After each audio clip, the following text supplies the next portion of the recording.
Isso não te dá uma sensação de que é bobo tu falar com uma câmera? Meu bigode tá certo? Ó, Celso, por que o Brasil é do jeito que é?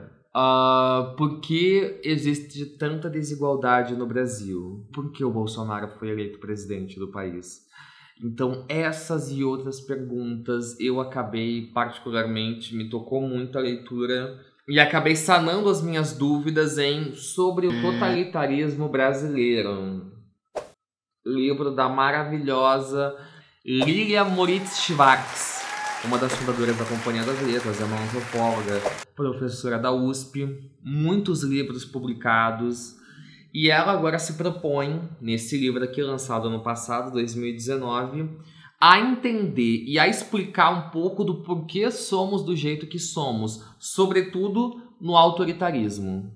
Por quê? Por que o Brasil é assim? Por que somos um país tão autoritário? Por que não somos aquilo que é vendido pra gente como um país de democracia racial?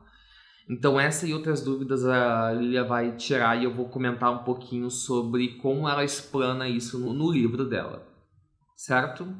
Esse é o meu primeiro canal do YouTube, embora eu ache infantil um pouco falar com uma câmera, eu vou tentar levar esse negócio a sério. Se alguém estiver aqui, o que eu duvido que alguém esteja assistindo, porque ver a Peppa Pig é mais divertido, ou um gatinho que puxa descarga é mais divertido do que confrontar as nossas realidades. Então, vamos lá. Bom, a Lilia, ela vai fazer o seguinte, ela vai dividir esse livrinho maravilhoso em 8 capítulos, mais um prefácio e mais um pós-fácio. Assim, gente, é uma linguagem acadêmica, tá? Eu não vou negar para vocês. Ela é uma professora da USP, então ela vai ter uma linguagem mais rebuscada, mas não é nada que um pouco de atenção, e olha que eu tenho déficit de atenção, lógico, vai ter que virar, vai ter que folhar de novo, não adianta ler com sono, mas é muito importante nesse momento que a gente vive do país um livro como o dela, e eu vou agora explicar o porquê. Assim, gente, história não é bula de remédio. Então, o jeito como ela vai fazer é, cada capítulo, ela vai narrar um determinado tema, desde o período do nosso descobrimento até o período atual, 2019, o momento que ela está escrevendo o livro, que não é à toa o primeiro ano do governo do Bolsonaro. Então ela pega toda essa história nossa e tenta capturar nessa quase uma antologia de textos. Eu vou começando com uma citação dela no pós-fácio. A história costuma ser definida como uma disciplina com grande capacidade de lembrar. Poucos se lembram, porém, do quanto ela é capaz de esquecer. E é basicamente isso que ela faz. Ela vai trazer uma memória que não é apresentada pra gente na escola, que não é comentada, e como a nossa história, na verdade, ela conta um lado só, que é o lado branco, europeu, heterossexual, masculino. Então é basicamente, esse é o campo da nossa história, é isso que ela vai destrinchar tintim por tintim do porquê é assim. Para começar, o primeiro capítulo dela se chama Escravidão e Racismo, onde ela vai trazer fatos e argumentos muito contundentes sobre o seguinte: segundo reinado, 1844, o Brasil já teve a sua independência, parabéns a todos os envolvidos. Dom Pedro, na casa dos seus quase 20 anos, agora tem que pegar o ano, vai estar o ano que ele nasceu, quantos anos ele tinha? O segundo, Dom Pedro II. E ele começa um projeto de tentar descrever e construir uma história romântica do Brasil. Como fomos criados? Senhor Jesus, me explica, por que somos assim? Que país maravilhoso, que coisa mais incrível. Então ele vai lançar um concurso, quase um concurso literário, e o vencedor vai ser um alemão chamado Karl von Matthius. E esse cara, que praticamente nunca botou o pé no Brasil e pouco entendia, ele vai contar o seguinte, que o Brasil foi formado por 3 raças distintas: a raça branca, a raça negra e a raça indígena. E que todos aqui vivem, todas as raças vivem uma para servir a outra. E ele que vai criar o mito da democracia racial. Ele vai ganhar o concurso, vai ficar em primeiro lugar, aquela coisa linda toda, e simplesmente ali que a coisa começa a descaralhar para todo mundo achar que não existe a porra do racismo no Brasil.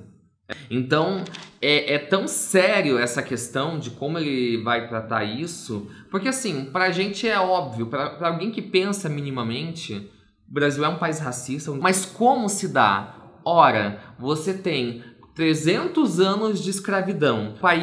O Brasil, é o país que mais recebeu negros escravizados no mundo. Foi o último país a abolir a escravidão. Onde aqui ela vai mostrar isso certinho no livro, a questão de tu ter um escravo virou um status social. Então passou de ser simplesmente uma mera questão, senhores de engenho e coisa e tal, para serem para toda a população branca e mesmo a população branca e pobre. Então assim, autônomos, professores, médicos, advogados tinham escravos, de tal modo que foi incutido isso como um sinônimo de status. Agora pensa bem, pensa como esse país pode dar certo com 300 anos de escravidão. E uma escravidão que ela se perpetua até hoje em estigma social. O cerne do problema é o mesmo. A gente teve um massacre indígena aqui, a gente teve uma escravidão, então vai perpassar por vários setores e várias ideias e vários capítulos a mesma coisa. Então, por mais que esse capítulo é escravidão e racismo, a escravidão e o racismo, elas vão se perpetuar nos outros capítulos. Então, assim, ela vai mostrar como, depois da abolição da escravatura, em 1888, com a maluca lá da Regina Duarte, mentira, a Princesa Isabel, que assina o papel por mera imposição da Inglaterra, e até os dias de hoje, como vai se passar a população negra, como ela vai sofrer na Primeira República, na Velha República, na República Nova do Getúlio, na ditadura militar até os dias de hoje. Então, assim, de modo muito sucinto ela se faz, ela não se alonga muito, os capítulos eles são curtos. Vamos lá, eles têm o quê? Cada capítulo tem 20 páginas. Então ela tenta fazer isso de uma forma muito didática. Eu falei mais esse capítulo porque eu achei um dos mais necessários pra gente entender o Brasil por que é Brasil. O segundo capítulo é mandonismo. Ela vai citar, por exemplo, dos grandes latifundiários até os clãs que existem até hoje. E, gente, não precisa ser só o clã Bolsonaro, não. Tem ali o clã da família do Ciro Gomes, tem o clã da família Sarney, que basicamente eram essas famílias grandes proprietários de terras que tinham uma função social naquela comunidade. Então eles tinham escravos, eles influíam na política, na economia local e basicamente se perpetua até hoje. O outro capítulo que ela vai falar é sobre patrimonialismo, onde ela define o que é república, que significa res pública, ou coisa pública. E o Brasil tem uma difusão disso. Então, desde que aqui é país, as pessoas elas têm essa dificuldade de definir o que é público e o que é privado.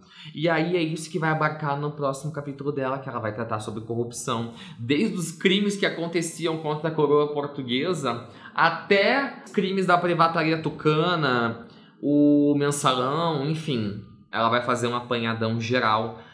Então esses 3 capítulos eles estão muito interligados. O próximo, que é o que mais me chamou a atenção, é desigualdade social.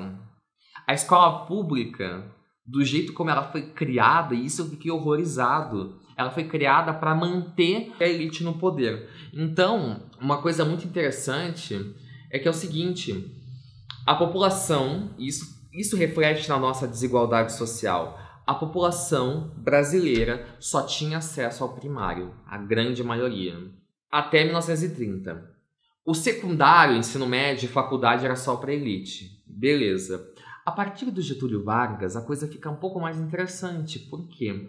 Ele fala o seguinte, que ok, o pobre pode fazer um ensino secundário, mas ele vai fazer um ensino secundário profissionalizante e é onde vai surgir o SESC, o Senai, que é basicamente ensinar o pobre a ser peão de fábrica. Então o governo ele não dá a oportunidade da pessoa fazer uma faculdade do que ela quiser, dela ser aquilo que ela quiser na vida dela. Não, você vai ser então apertador de parafuso. Então você vai sair do fundamental e vai fazer um ensino médio técnico, porque ali na sua cidade tem uma grande indústria. Eu falo por conta da minha cidade, Joinville, Santa Catarina, onde basicamente as faculdades são assim.